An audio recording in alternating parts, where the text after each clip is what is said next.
Hey everyone, welcome back to the channel. Thank you for being here. My name is Andrew, coming to you from the beautiful Carolinas. Today's topic is going to be why your silence is stronger than you know.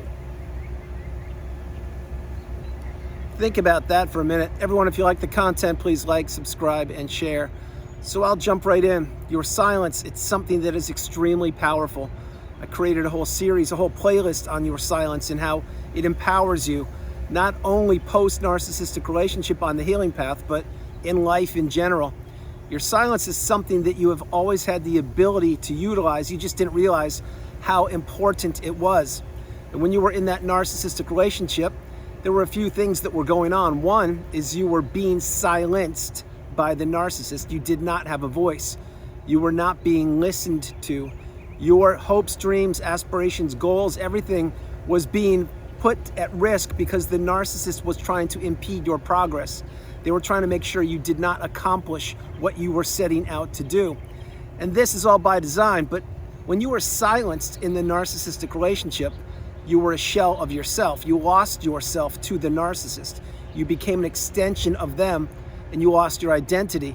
I don't say that lightly because each and every day all over the planet, there are people falling into these narcissistic relationships.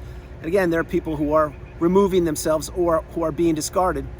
1 minute in a narcissistic relationship is 1 minute too long. And when you're being silenced in a narcissistic relationship, your whole world is upside down. You don't know what's going on. You know that you're trying to get back to that love bomb / euphoric stage. You're trying to be heard. You're trying to have a partner or somebody to be there for you. And usually you figure out that the person that you trusted to be there for you, maybe even your spouse who turned out to be a narcissist, they were never there for you. They were running away from you and your concerns.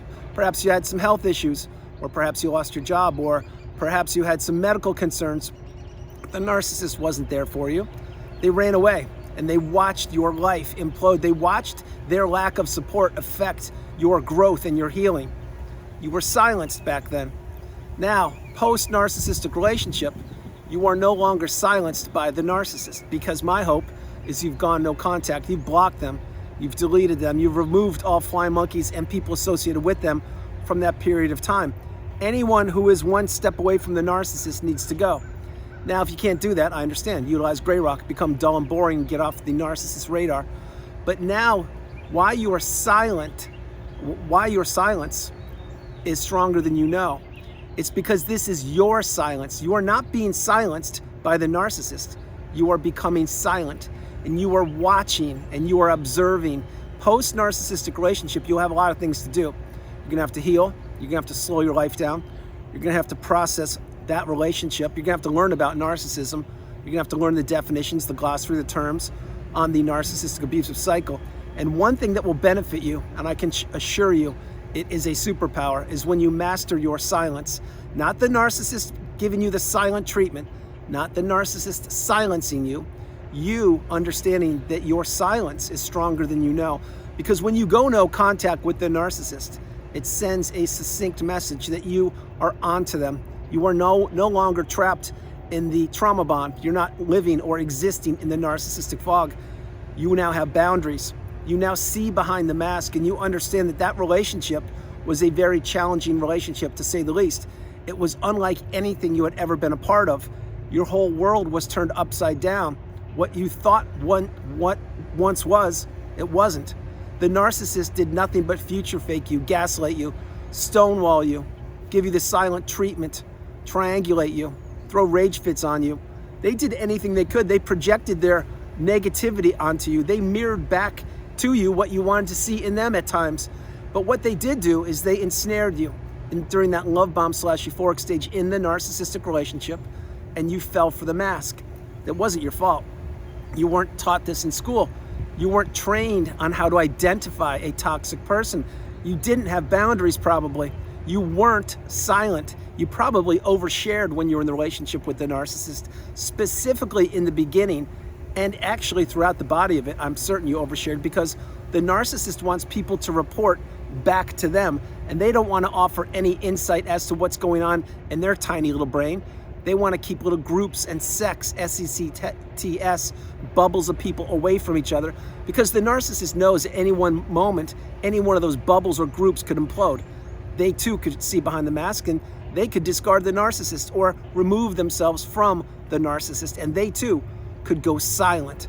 So when you understand all these things, oversharing specifically with a person who you do not know, or a person that you did believe had your best interest at heart, it turns out to not be a good thing. Oversharing is something, it's a skill set to learn to not overshare, to know who you are communicating with, and to make sure that these people have been vetted, that they have actually jumped through hoops to get to you.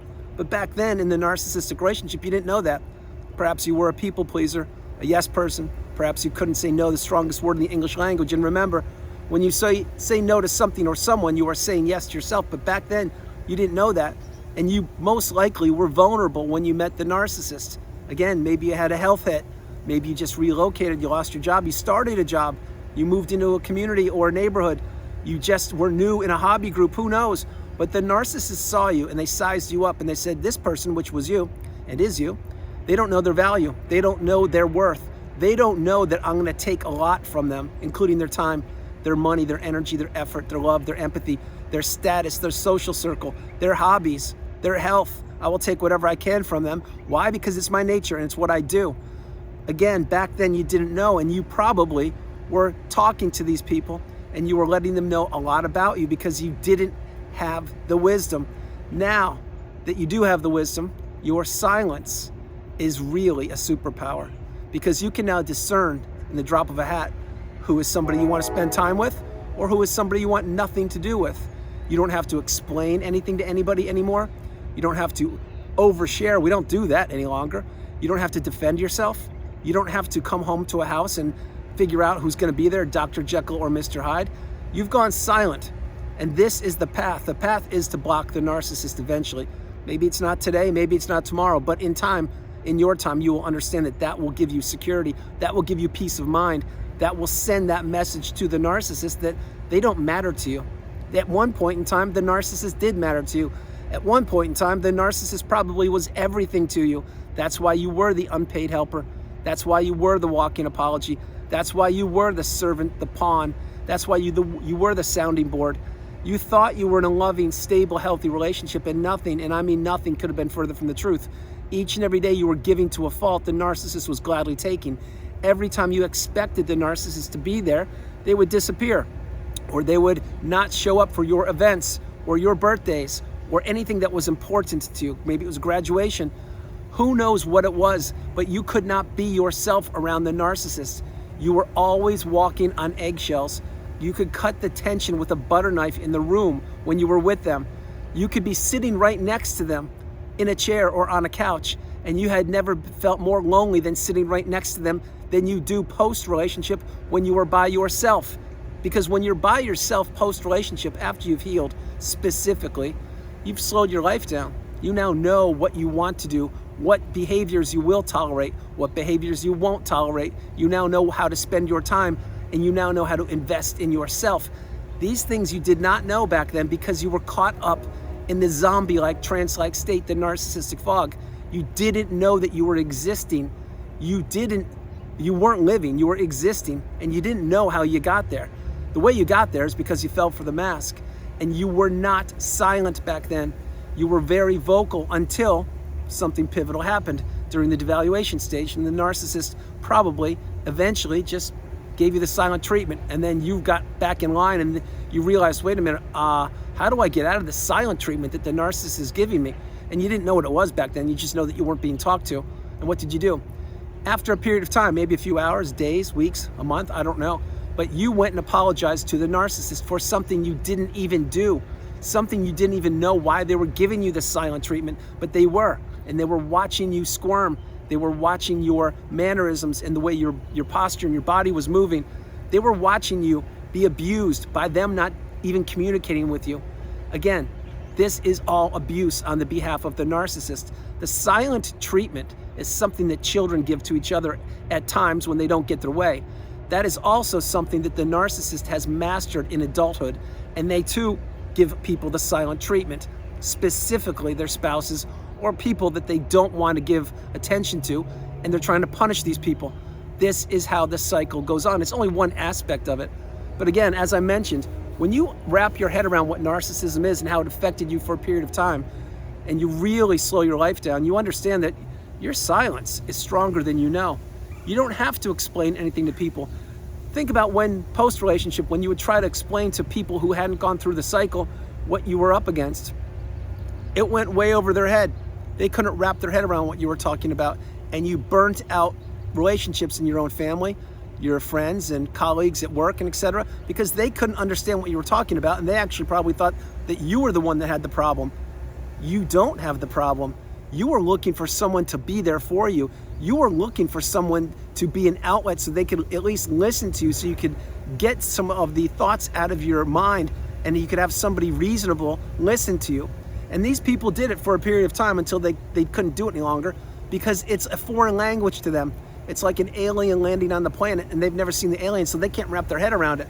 And it's not their fault. They just haven't gone through the cycle yet. Or they're a narcissist themselves, but most likely they just haven't gone through the cycle. And I said yet because yes, anyone on the planet is susceptible to falling into the narcissistic relationship. You, however, now that you've healed, or you are well on the healing path, you now have a skill set that most people don't have, and they can't acquire unless they go through the relationship, which is you now understand your silence is stronger than you know. Just by you interacting with somebody or not interacting with somebody, whether they're a narcissist or not, it sends a message to them. Example, post-relationship. Let's just say that you have a friend and they text you something, and it's just something that it doesn't strike you. You don't really feel it deserves a reply. Well, the old version of you, probably before you met the narcissist, would have responded and said, oh, that's so funny, or whatever, and whatever you would have felt obligated to respond to that text. Now you don't. Now you can look at the text and say, is that worth a response or not? And if it's not, you just don't respond, and you don't feel guilty, and you don't feel like you should respond just because somebody texted you. That's not the way it works these days. The way it works is once you've healed and you've made it to that pinnacle of indifference, that mountaintop of indifference, you don't owe anybody anything. You owe yourself self-love. You owe yourself your time, your energy, your love, your empathy, your money, everything. You are now filling your cup. This is the path. It's not giving all of your resources away to somebody who is using you, abusing you, and manipulating you. It's not giving your time or your words or your attention to somebody who's just being an energy vampire. It's not responding to somebody just because they texted you. You don't have to respond to anything. You don't owe anybody anything other than yourself. And what you owe yourself is serenity, calmness, peace of mind. You owe yourself everything abundant on this planet. All the things that the narcissists try to keep you away from. Remember, again, I opened the video by telling you your silence is stronger than you know. You didn't know that way back when. You know it now. You know exactly what deserves an answer or response to and what doesn't. And what doesn't these days is anything to do with the narcissist or any narcissist. Post-relationship, again, once you've identified that, let's say, a new person in your neighborhood or your place of employment or in your hobby group, whatever, let's say that your spider senses are tingling and you're thinking that that person could be a toxic person, don't even test the water with them. Don't explain anything to them. Don't give them your phone number. Don't interact with them. Just utilize Gray Rock and understand that they're a part of that group or community and that they're probably not going anywhere. But they're not going to get supply from you. They're not going to get energy from you. They're not going to get empathy from you. They're not going to get a car ride home from you. They're going to get nothing from you. But you don't explain it to them. You just become unavailable and you become small. Just send out the message through your high vibration that you want nothing to do with them. It's simple, it's easy. It took you a lifetime to figure this out, but now you're getting the tools and you're applying the tools to your present day life. These are all the things that the narcissist feared you would never figure out. Again, you did figure it out. You're here in the community, you're on the channel, you're paying it forward. Once your cup is full, you can actually help those people and the loved and trusted ones around you. But not until your cup is full, because you are the priority. You come first, second, and third, and you now know this. When you were in the relationship with the narcissist, you didn't even come in the top 100 because you put them 1 through 99 and maybe even 1 through 100. And then other people probably came in front of you because you were doing everything for the narcissist to appease them, to please them, to satiate them, to keep them happy to the detriment of yourself. And one thing you were not is you were not silent on your own behalf. You weren't. You were being silenced. And there's a huge difference there. Check out the playlist I created on silence. It's huge. It's massive. The reason why is because when you finally understand that you don't owe anybody anything on this planet, you really don't. You owe yourself an abundant, beautiful, bright, shining light kind of life. That's what you owe. And you had to go through the cycle to figure it out, because you had to lose yourself to find yourself. Now that you've found yourself, or you are entering the third version of yourself, you realize that slowing your life down, conserving your energy, saving your thoughts, and saving your words for those that matter to you, that's the path. The path isn't being the loudest voice in the room. The path isn't being boisterous. The path isn't being a person who needs to be vocal and needs to be heard. All you need is yourself. Understand the message. Your silence is stronger than you think.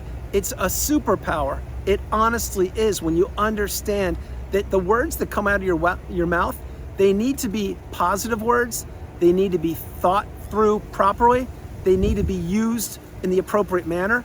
We don't just show our emotions or get emotional over anything any longer. That is why, again, I'll share this with you. I don't watch movies. I don't have cable TV. I don't watch the news, etc. I'm unplugged. I've been unplugged for over 3 years. That's one of the best decisions I've ever made in my life. Yes, it was on purpose. Yes, it was by design. Yes, it was after the discard. But I realized even back then that I needed to slow my life down and process things. And the only person that was going to do that was me. The news wasn't going to tell me anything. The elections weren't going to tell me anything. Any Hollywood actor couldn't tell me anything. I had to focus on myself. I had to heal childhood wounds. I had to watch videos. I had to journal. I had to read. I had to meditate. I had to get healthy physically, mentally, emotionally, spiritually, financially, every way possible. And I've done just that. And I continue to do it each and every day. My hope is you're doing the same thing. The narcissist tried to take you down. They did their best job to take you down. And they succeeded for a period of time, but they can no longer succeed. Not only the narcissist in the past, but any narcissist, because you now have the wisdom, you're applying the tools, and you understand that your silence is stronger than you think. Silence is a superpower. You do not have to be vocal about anything. Example, before I close the video, let's say you're at a get-together, barbecue, or party or something, and somebody tells a joke that is off taste, poor taste. You don't have to laugh at that. You shouldn't laugh at that. I've never laughed at things like that. I've removed myself from those situations, and so should you. Don't be part of the herd mentality. Be your own person. Stand firm, stand tall. Stand against narcissism. Stand for yourself, if not now, when. Everyone, that's the video. I hope you liked it. I loved doing it from the beautiful Carolinas. This is Andrew. Namaste. Have a great afternoon, evening, or morning, no matter where you are on the planet. You are not alone. Remember that. You are not alone. God bless you all. I love you, and I'll talk to you tomorrow. All right, bye, you guys. And it's getting green here. Yay, green. Bye, you guys.